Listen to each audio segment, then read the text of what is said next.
Can anyone talk about what they have heard, what they have learned about any of the prize competitions that any agencies, federal agencies, are doing? I was just wondering, is there anything that's not being done right now or you think should be done differently with the way these prize competitions have been done up to this point? Does anyone have any comments on that? So I can't speak specific about specific agencies or specific prizes. I think there's a couple key things that will make them be better, part of which I already talked about, marketing and media and recruiting teams. Mm-hmm. I think the other important thing is to not legislate a specific prize, right? You want to legislate the ability to do prizes and give them the tools, give the agencies the tools to do them in a consistent manner. But we want to make sure that we don't legislate a specific prize because, as I said, designing it, and as Donnie also said, designing it is really important. So if it's legislated that it has to meet these goals, those goals may be totally wrong. And the other thing that's important for the agency is when they put out an RFP or an RFI to design a prize, they also have to recognize that they can't put the goals in the RFP and say you have to meet these goals if you design this prize, because you want to be able to throw out those goals and you want to find the right prize to design. So I think it's more, I think a lot of agencies are doing a really good job. NASA Centennial Challenges, DOE's done a great job. I think it's more just knowing what other tools fit within the prize tool that can help them be more successful. So nobody's doing a bad job. They're just not taking full advantage of the prizes. Congressman, I would say there's a Yogi Berra quote that I like. It's, in theory, there's no difference between theory and practice. In practice, there is.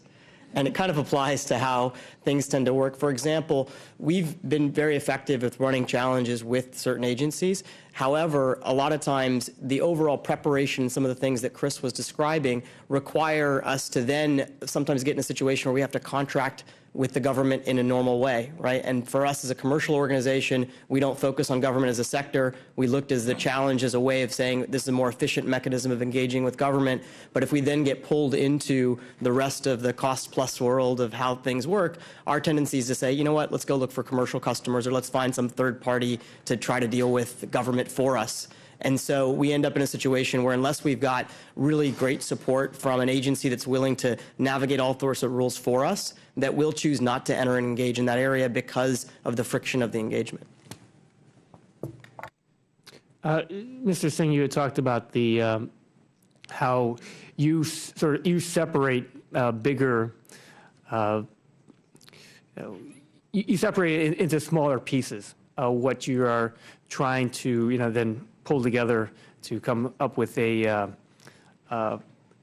solution to a problem. Does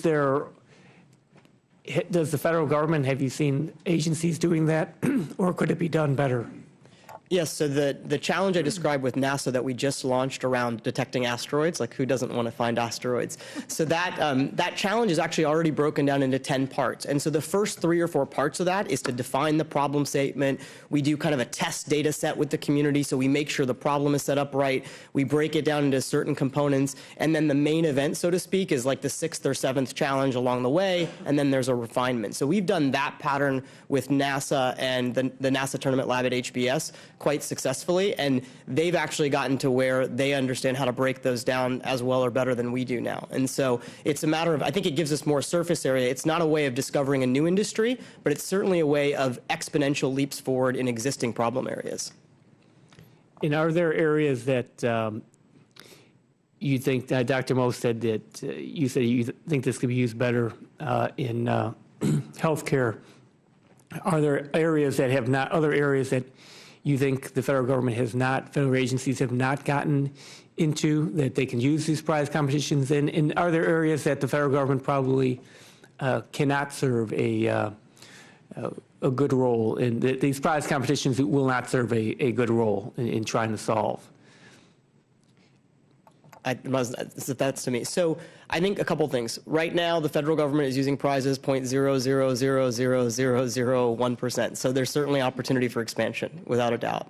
I think that the key piece that I was saying is that I believe in what XPRIZE is doing with creating these large incentive pools. I think the micro challenges give you an opportunity to increase the surface area of the kinds of problems government can work on. So all of a sudden, it's not just the exponential pieces, but it's building applications, it's building things in order of magnitude cheaper or faster. And so it gives you an opportunity to apply it in more places. And I think that's a great compliment. There's certainly areas where this will never work, particularly where the data is too sensitive or there's information where it's so difficult to break the problem down that you can't do it.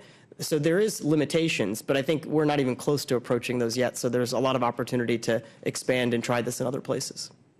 All right. Thank you very much. Yield back.